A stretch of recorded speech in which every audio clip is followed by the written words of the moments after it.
إيدي، أنتِ اتجننتِ والّا إيه؟ مش هاسيبِك يا حرامية غير لمّا تطلّعي الإسورة. إسورة؟ إسورة مين يا ولية أنتِ؟ سيبيني بقى. شدّيت إيدي منها بالعافية، وجيت أجري، اتخبطت في حيطة سد، وقعت، ومسكت إيدي وقُلت: آه، إيه ده؟ من إمتى كان في حيطة هنا؟ خيّبنا ظنِّك للأسف يا أنسة. رفعت راسي على صوت قوي، كان صاحب الفيلا. سيد القصر؟ أنت جيت؟ في إيه يا نيفين؟ لفيت راسي لرئيسة الخدم، لقيتها بتبص لي بعصبية. مالها الولية دي؟ وبعدها بصت للباشا وقالت بنبرة محترمة: رفعت عليها حاجبي، السورة مس مهانم مفقودة يا يحيى باشا، وآخر حد نضف الأوضة دي هي دي جراية يا ولية، ده أنا ليا اسم. وبعدين ما تتكلمي معايا باحترام، أمال لسانك المتبري منك ده جايباه منين؟ احترمي نفسك واتكلمي في حضور الباشا كويس. باشا عليكي مش عليا. وبعدين انا مالي اللي جابوني عشان تلبسوني تهمه زي دي؟ تهمه ماليش دخل بيها معلش. كان واقف باستقامه، منكرش انه باشا بصحيح زي بتوع الحواديت، طول بعرض، لا كمان حلوه، عليه جوز عيون، يا لهوي الواحد يغرق فيهم، ولا ملامحه مسمسمه، ولا ايه ده، انا بهبب ايه؟ قمت ووقفت لما اتكلم بصوت حاد: لسانك يتلم شوية. وبعدين يا نيفين، أي حاجة تتسرق ترجعي لي أنا، وأنا هعرف مين، مش هنتهم الناس من غير دليل. قول لها يا باشا، قول لها فتش أوضتها يا باشا، وأنا بقى متأكدة إنك هتلاقيها. ما هو متأكدة دي يبقى تلاقيكي أنت اللي دساها يا نيفين، مش بعيد. ما شغل الروايات ده ما ياكلش معايا، خلي بالك. بس خلاص. قالها بصوت قوي، بلعت ريقي وباقي كلامي اللي كنت هقوله. راح طلع من جيبه جهاز صغير، ضرب زراير، جه بعدها 3 من الحراس لابسين بدل سودا بدرجة أغمق من بدلته، مايل راسه وهو باصص لي وهمس لواحد منهم. رفعت حاجبي وقلت بصوت واطي: هو باصص لي كده ليه ده؟ بصيت ناحية نيفين، لقيتها بتبصلي بانتصار وراس مرفوعة. رفعت حواجبي وابتسمت باستهزاء، ربعت ايدي واستنيت الحرس لما مشوا. هو كان واقف بيبص عليا، شوية عليا وشوية على نيفين. جه الحارس ورفع واحد منهم ايده بإسورة ألماظ. ابتسمت نيفين ليا بانتصار، لكن ملامحها بهدت. وجهت راسها بسرعة للحارس وهو بيقول: لقيناها في أوضة رئيسة الخدم. رفعت حاجب وبصيت لها بخبث وقلت ببراءة: الحمد لله، ظهر الحق. أمشي أنا بقى؟ لسه همشي، لقيته وقفني: اقفي عندك، مفيش مشي. نعم نعم، ليه بقى إن شاء الله؟ انتي اللي هتبقي رئيسة الخدم بدل نيفين. يحيى باشا، أنا ما سرقتش حاجة صدقني. دي دي الحرامية دي هي اللي حطتها عندي. بطلوا كدب بقى، قلتها وأنا بهز راسي الناحيتين بأسف، وابتسمت بانتصار أنا المرة دي. عيني فضلت معاها وهي ماشية وأنا مبتسمة على الآخر. انتبهت على صوته وهو بيقول: هسامحك المرة دي على نبرتك معايا، بس المرة الجاية مش هتعدي يا وعد يا باشا. وعد، اسمي وعد يا وعد. قال يا باشا الهانم فين؟ في حاجة؟ أصل أنا شغالة هنا بقالي شهر، وكنت بتعامل مع الهانم، بس أول مرة يعني أشوف حضرتك. الهانم في بيت المزرعة، بتريح أعصابها شوية. حاجة تانية يا وعد؟ تحب تاكل إيه على الغدا النهاردة يا باشا؟ إيه البصة دي يا باشا؟ أصل كنت كل يوم يعني بسألها روتين يعني. أي حاجة يا وعد، قالها. وقفت مكاني وهو كمل طريقه. اتنهدت ورفعت كتفي، رحت على مطبخ الفيلا، وقفت وقلت بصوت مسموع: رحبوا يا ولاد برئيستكم الجديدة. البنات والشباب بصولي بعيون واسعة، والابتسامة ظهرت، كلهم باركولي: مبروك يا وعد، أخيرا خلصنا من الحيزبونة دي. حقيقي مش مصدقة. عملتيها ازاي يا بنت الايه؟ ده انت لسه جديدة هنا. قوليلي، عرفتي ازاي تحطي الإسورة في أوضتها بدل ما كانت عندك؟ الله، هو انتوا بتشكوا في قدراتي يا ولاد ولا ايه؟ ضحكت على ضحكهم، مش مصدقين انهم اخيرا خلصوا من شخصية زيها. سنين بيحاولوا ما عرفوش، شهر واحد بس عرفت انهم عايزين يتخلصوا منها بأي طريقة، حتى لو عم عبد البواب بقى رئيس الخدم مكانها مش هيمنعوا. عملت علاقة طيبة معاهم، مع سعاد وأمال وسعد وسمير وفوزية وإنعام، كلهم ناس طيبين، ما عدا هي، كانت مثال للغرور والتسلط كمان. أحب أعرفكم بنفسي، أنا وعد صفوان، بنت عيلة صفوان، اللي في زمن ما كنا من أغنياء المعادي. بس حصل ظروف خلتنا ننتقل لمنطقة شعبية جميلة، ناسها طيبين، ساعدوني ألقى شغل ده بعد ما بابا حصلت له ظروف صحية بسبب الإفلاس اللي حصل له، وبقى ملازم للفراش. ماما ما تقدرش على الشغل أبدا نظرا لأنها مش صغيرة. جابوني بعد سنين طويلة من العلاج، ملهمش حد غيري ومليش غيرهم، وعدتهم إني هشتغل وهتعب ومش هخليهم محتاجين أي حاجة خالص. بالعكس، أنا شخصية عملية، ما بحبش الدلع، بحب الكلام لدرجة الطبقة اللي كنت منها كانوا بيستغربوا من أسلوبي، ما يعرفوش إني بحب بنت البلد جدا ودايما أحب أتكلم زيهم. بس اللي كان بيبهرهم إني أقدر أكون من الطبقة الراقية في دقيقة، يعني أتصرف كهانم بنت هانم كمان، في الأكل والمشي واللبس والكلام والهدوء. زي ما تقولوا أنا جوايا شخصيتين. نسيت أقول لكم، أنا أصلا خريجة تجارة إنجليش، بس للأسف خريجة السنة دي بدون خبرة. كل ما عرف بابا شالوا إيدهم بعد إفلاسه، ومحدش قبل إنه يشغلني بسبب اللي حصل والسمعة اللي طلعت عليه بالظلم. أي شركة محتاجة خبرة، لكن مش هيأس. هي دي قصتي. رحت أوضتي المخصصة في الفيلا. الفيلا كبيرة جدا، نسمة والدة يحيى مخصصة أوضة من مساحة مناسبة لكل واحد. أوض جميلة بملتزماتها، كل أوضة فيها بلكونة بتطلع على الجناين اللي ورا. هي ست محترمة جدا، بتشوف إننا من حقنا نقعد في أوض مناسبة وجميلة عشان تكون بيئة شغل مريحة لينا. بتقول لو ما حسيناش إن نبتنا هنكره الشغل والمكان.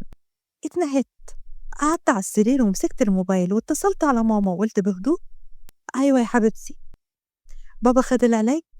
حاضر يا حبيبتي، مش هتأخر النهاردة. ماشي ماشي يا ماما، مع السلامة. اتنهدت، قلبت شوية في السوشيال ميديا، بصيت على صورة البروفايل بتاعي أيام ما كنت في الساحل، لابسة فستان صيفي خفيف، ماسكة الطاقية على راسي لا تعمل الهواء، بضحك في الصورة. اتنهدت للمرة اللي معرفش عددها. الموبايل رن برقم غريب. ألو، مين؟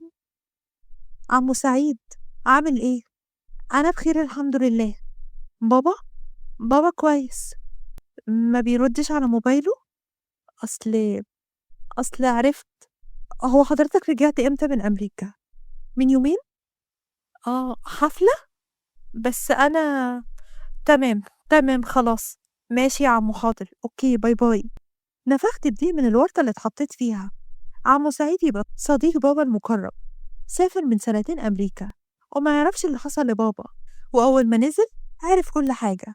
في حفلة تنكرية معمولة في الفيلا عنده، عازمني ضروري، محتاج يتكلم معايا. بلعت ريقي وأنا بفكر أروح إزاي، ومش عايزة حد هناك يعرفني. حطيت إيدي على راسي وقلت: إيه الغباء ده؟ ما هتبقى تنكرية. إزاي أفلسع من اللي بره ده الأول؟ فكرت إزاي أروح الحفلة بالليل من غير ما حد يعرف. باب الأوضة خبط، سمحت للي بره. دخلت سعاد بسرعة وقفلت الباب.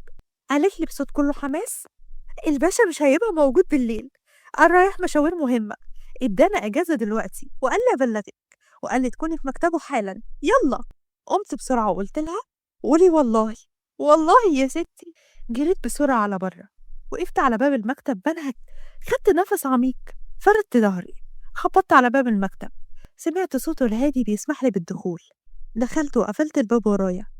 حضرتك طلبتني؟ يا وعد تعالي.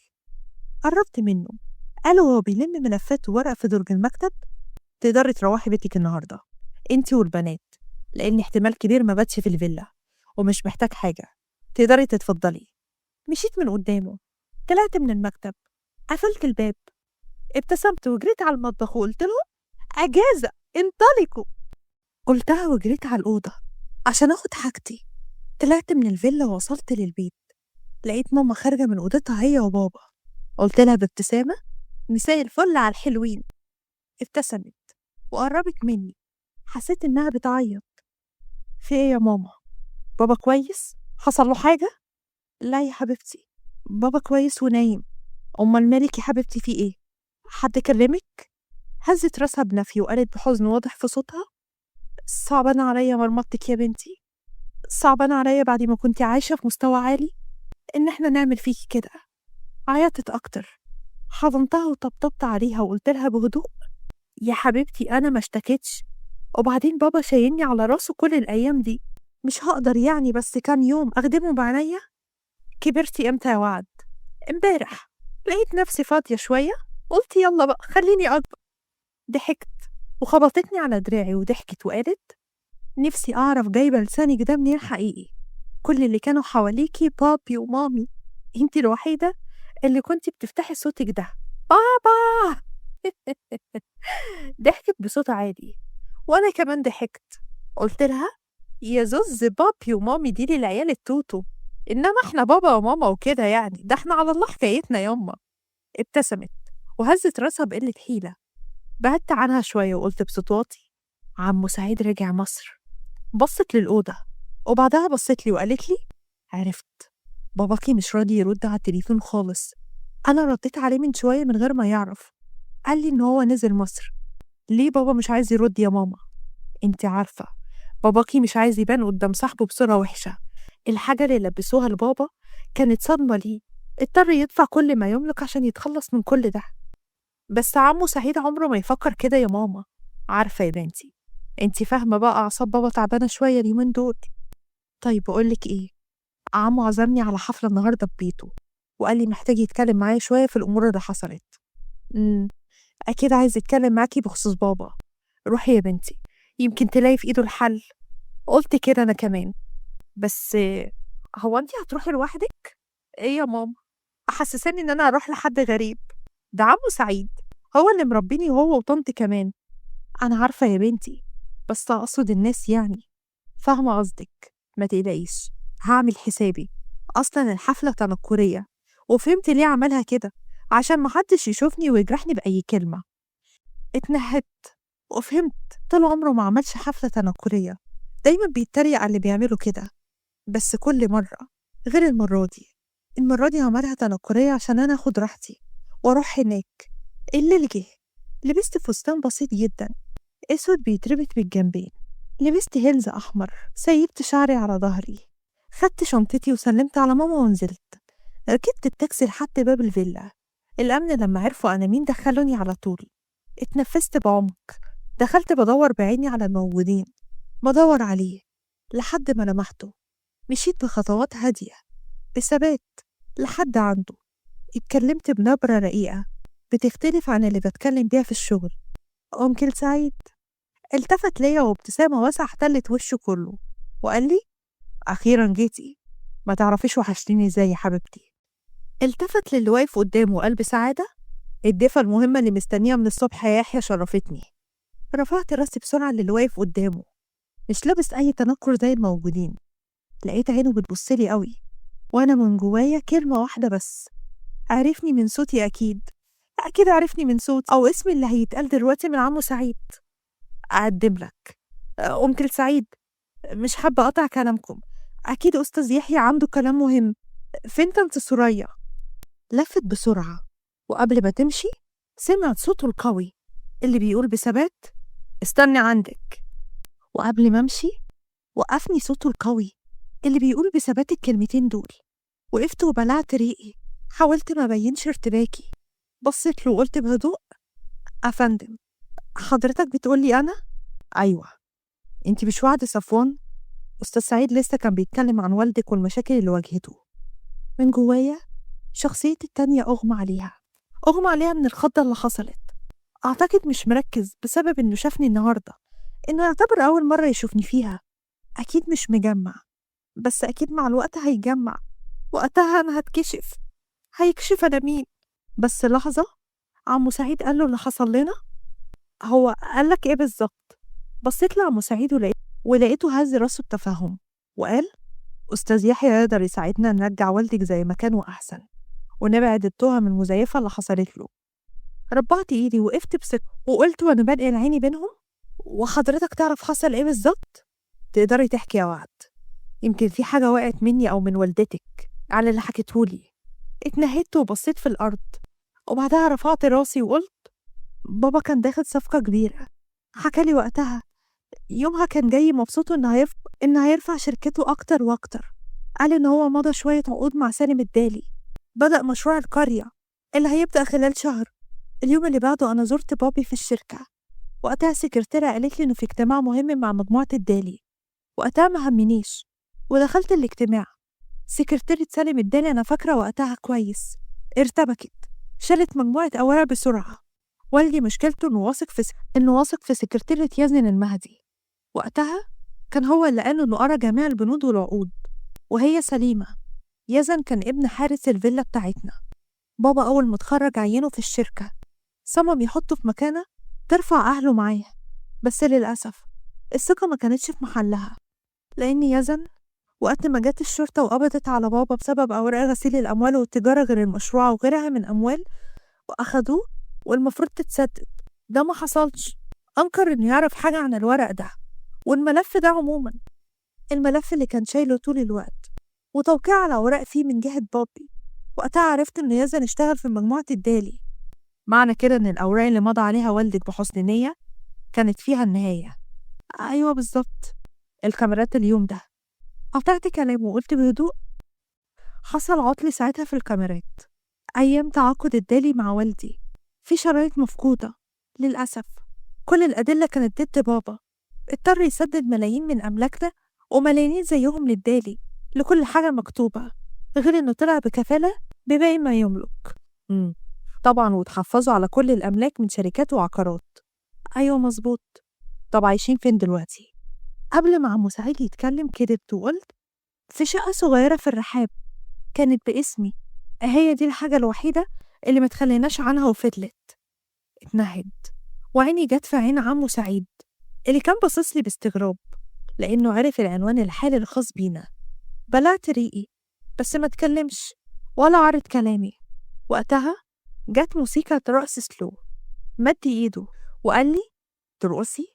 كنت هصوت من جوايا وانا متأكدة انه هيعرفني او هو عارفني اصلا. حطيت ايدي في ايده وخدني ولف ايده حوالين وسطي. حطيت ايدي على كتفه وانا متوترة. ابتدى يتحرك بهدوء وقال لي: عرفت ان مجموعة صفوان مسكها يزن المهدي، نفس الشخص اللي كان مساعد والدك. رفعت عيني وقلت: يبقى هو ورا الكلام ده. مش هو بس، اكيد معاه سالم الدالي اللي ساعده يوصل للمكانة دي. بس ليه سايب اسم المجموعة نفسها؟ اولا المجموعة صفوان ليها اسم مهما تضر صاحب المجموعة، وليها كمان مستثمرين كتير وشغل قائم، مش هيخسروا ملايين ويفضوا الشراكة بتهور. التغيير هيجي على مراحل، يعني بالتدريج، لحد ما يكون اسمها تابع للي اسمه يزن أو للدالي. هزيت راسي وبصيت من فوق كتفه. عيني وسعت وأنا بشوف شخص ما كنتش أتمنى إن أشوفه. مصطفى، خطيبي السابق، اللي اتخلى عني لما حصل لنا كده، سابني في نص الطريق. رجعت بصيت على قميص يحيى، بلعت ريقي. مش معقول المصايب لا تأتي فرادى. انتبهت على صوت يحيى اللي قال: ما تقلقيش، أنا هقدر بطريقتي إن أرجع لوالدك شركته. تمام، والمقابل؟ نعم، المقابل يا أستاذ يحيى، أكيد حضرتك مش هتعمل كده لله وللوطن يعني. انتبهت إن نبرتي اللي كلها سخرية وقلت بتعديل: بمعنى حضرتك عايز إيه يعني؟ ولا حاجة، والدك كان يعرف والدي زمان. بصراحة والدك ساعده كتير في إنه يبني ويكون نفسه، وده مجرد بس رد للجميل. اتنهدت وقلت وأنا ببعد: شكرا جدا ليك يا أستاذ يحيى، أنا مقدرة جدا كل اللي حضرتك هتعمله. أستأذن، أنا لازم أمشي. لفيت وقبل ما أمشي قال: هتواصل معاك إزاي؟ أنكل سعيد من خلاله هتقدر توصل لي. مشيت بخطوات ثابتة من قدامه لحد ما وصلت لعمه وخدني جوه الفيلا. قالتها ومن بعدها سمعت كعب جزمتها بيخبط الأرض بثبات. دخلت للفيلا، مش عارف، حاسس إن أنا شفتها قبل كده فين معرفش. عينها مألوفة ليا، بس لو تشيل اللي كان على وشها هعرف. دلوقتي لازم أركز في أمور والدها، أكيد هشوفها كتير وهعرف إذا كان الألفة دي مجرد تشابه ولا فعلا أنا أعرفها. مشيت من الحفلة، وصلت الفيلا، دخلت الفيلا، طلعت لأوضتي. بعد شوية مكالمات غيرت هدومي. وقفت فجأة لما سمعت عربية والدتي داخلة الفيلا. نزلت على طول وقلت وأنا شايفها داخلة من باب الفيلا: ما قلتيش إنك جاية ليه؟ هتعبك ليه يا ابني؟ بس كفاية عليك شغلك، وبعدين ما أنا معايا السواق جابني وجيت، أصل زهقت من القعدة طول النهار هناك لوحدي. نورت بيتك. مسكت إيدها ووصلتها لحد أوضتها. اليوم عدى، الصبح جه، وقفت وأنا بلبس البدلة. الباب خبط بالراحة، سمحت للي بره بالدخول. لقيتها قدامي، وعد اللي عينتها امبارح رئيسة الخدم، حطت فنجان القهوة اللي طلبته وقالت: حاجة تانية؟ لا شكرا اتفضلي. وقبل ما تمشي افتكرت حاجة وقلتها: والدتي جت امبارح، يا ريت توديلها الدواء مع العصير. لقيتها وقفت فجأة، بصت لي وعينها وسعت وقالت: ايه؟ جت؟ فهي جريت من قدامي. رفعت حاجبي باستغراب من تصرفاتها الغريبة وقلت: مجنونة دي ولا ايه؟ هزيت راسي، نزلت لحد السفرة، لقيتها نازلة من فوق بتهز ايدها الاتنين لورا وقدام. قلت بصوت واطي: مين بس اللي شغلك؟ نفسي افهم. قربت مني وقالت: نسمة هانم قالت لي اسألك على الغدا، تحب تاكل ايه؟ اي حاجة. لا بقى في الاجابات اللي ما بتاكلش عيش دي. نعم. قولي اكلة، قولي اي حاجة، انا مش بكلم ابن اختي. هو انت ملاحظة اسلوبك معايا؟ ارحمونا بقى وريحونا. قولي يلا حضرتك تاكل ايه؟ وايه لازمة حضرتك بقى بعد كل ده؟ قلتها بسخرية من اسلوبها في الكلام، وبعدين بصيت في عينها، ضيقت عيني وقلت لها: انا شفتك في حتة قبل كده؟ انا؟ لا لا لا لا، شفتني فين؟ انا هروح اعمل اي حاجة، اقول لهم يعملوا اي حاجة.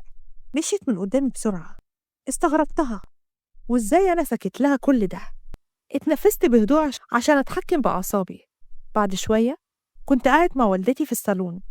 طلبت نمرة وعد صفوان وحطيت الموبايل على ودني، بيرن بس مش بترد. حطيت العصير قدام نسمة والدة يحيى وابتسمت لها.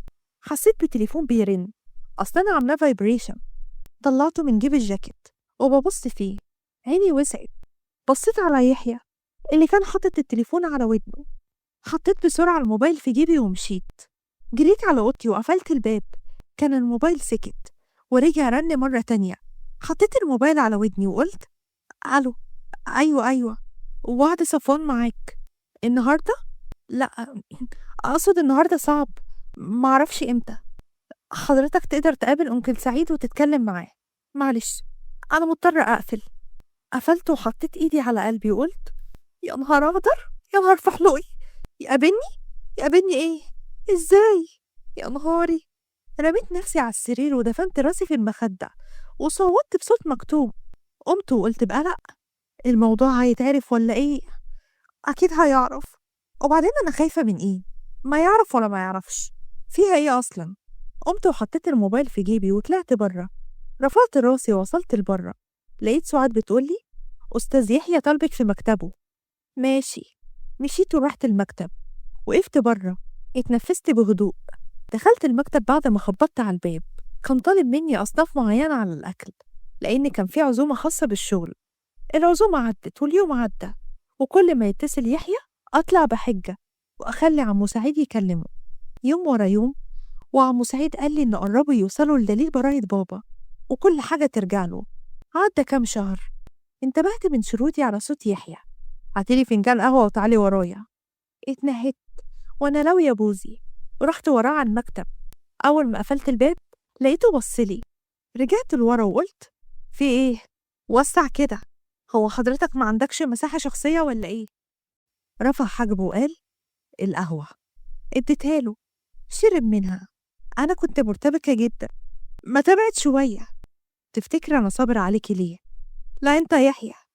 ضحكت وقفلت بقي بسرعة من شكله اللي كان موجه لي تعبير وش ببرود، وقلت: أنا عايزة أروح أشوف شغلي. ماشي يا غزال، أقصد يا وعد. بلعت ريقي، فتحت الباب ومشيت بسرعة من المكان. حطيت إيدي على قلبي وبنفس الاستغراب من الكلمة اللي قالها: إيه التصرفات دي بقى؟ لا بجد، التصرفات دي إيه ده؟ وإيه غزال دي؟ الليل جه. مشيت من الفيلا، روحت البيت. بعد ساعة باب البيت خبط. قمت وفتحت. عيني وسعت لما شفت اللي واقف قدامي مميل راسه وباصص لي بمكر. يحيى، انت بتعمل ايه هنا؟ زقني شوية ودخل. عيني وسعت وجريت وراه: انت بتعمل ايه هنا؟ انت دخلت فين؟ لقيت ماما طلعت من جوه وقال لها: زينب هانم. ايوه اتفضل، انا يحيى اللي كلمت حضرتك. ايوه يا ابني اتفضل. يتفضل فين؟ ايه ده؟ شش، قالها يحيى وهو حاطط صباعه على بقه. عيني وسعت وقلت وانا مش مصدقه: انت بتهشني في بيتي؟ انت حسابك معايا هش خالص. قالها وبص لوالدتي، قعد يتكلم معاها. كان في ملفات في إيده وقال بهدوء: ده كل الورق اللي يثبت إن أستاذ صفوان بريء. أنا رفعت كام قضية تثبت كده، وخلال فترة مش كبيرة هتسترد كل أموالكم والشركات كمان. أنا مش عارفة أشكرك إزاي يا ابني. ولا شكر ولا حاجة. كمان أستاذ سعيد طالب منكم إنكم تنقلوا العقار خاص بيه في مدينة راقية لحد ما تستلموا الفيلا يا ابني. وقبل ما ماما تكمل كلام قلت: لا بقى، إحنا مش هنروح في حتة. رفع حاجبه وقال لي بنبرة ليها مغزى: الشقة مش في الرحاب، ما تلاقيش مش بعيد. اتنفست بعصبية، ربعت إيدي وبصيت الناحية التانية. رفعت حاجبي وسمعت ماما بتقول: إحنا ممكن نقعد هنا لحد ما الموضوع يخلص. أعتقد ده هيبقى أفضل ليكم ولنفسية أستاذ صفوان كمان. اتنهدت ووافقت على الكلام وقامت دخلت الأوضة.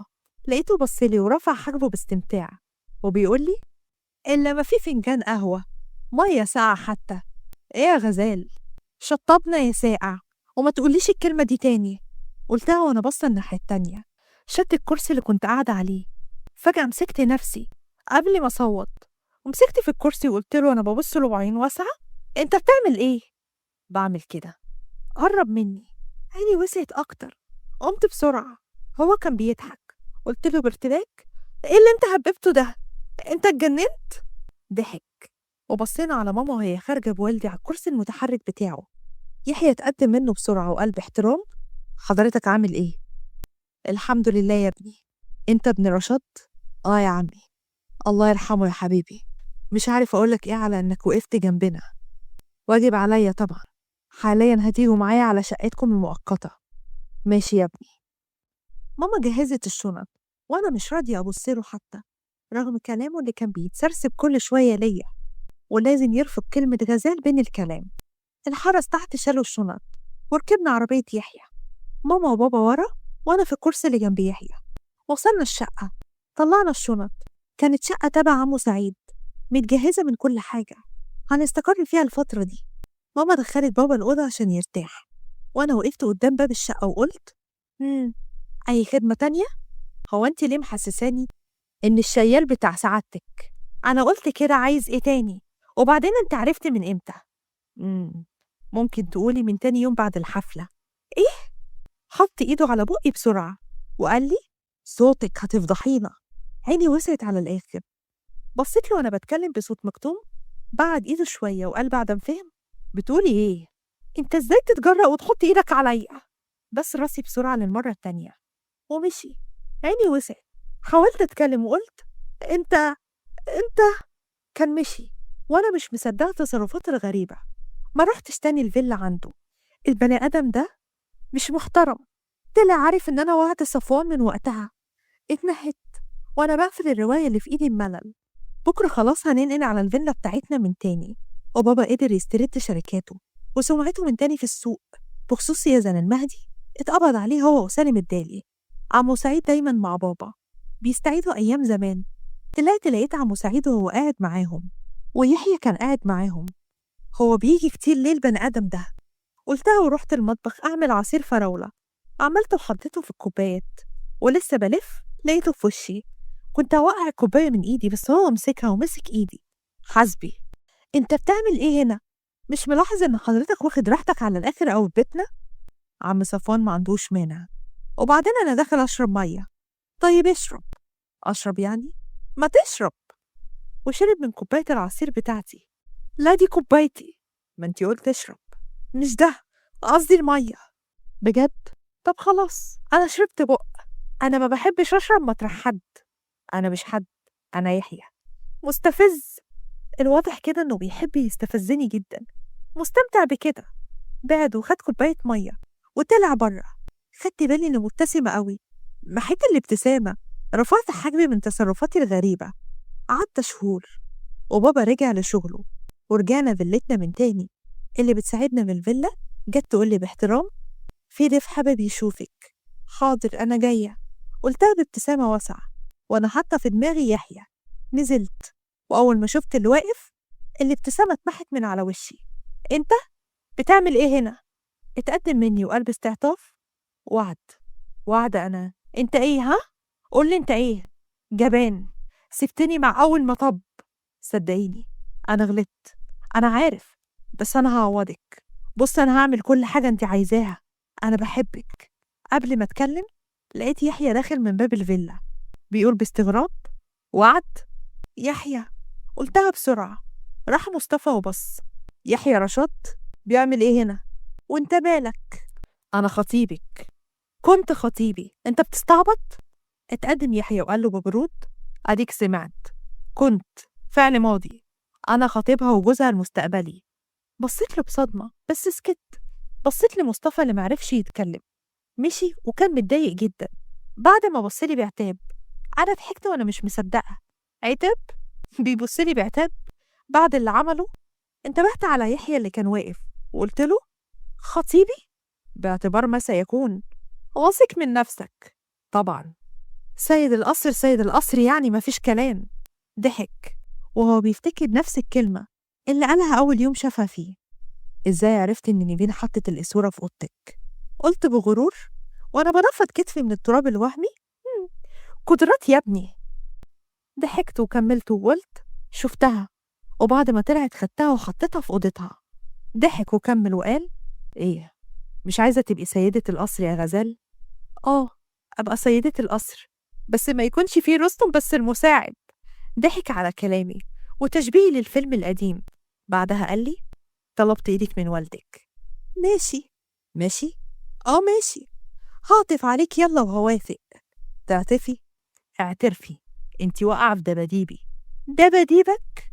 واضح قوي إني أثرت عليكي في مصطلحاتي، وده يدل على حاجة واحدة. كمل هو المرة دي وقال وعينه بتلمع وهو باصص جوه عيني: الحب يا غزال. ابتسمت وعدت الكلمة اللي قالها: الحب. ابتسامتي وسعت وأنا ببص جوه عينه، وافتكرت المثل اللي بيقول: رضيت بتعب الطريق، وافقت على صعابه، وجيت انت شلتني بين ايدك علشان تكون عون وسند ونصيب وحبيب. ولحد هنا انتهت حكايتنا. أتمنى الحكاية تكون عجبتكم.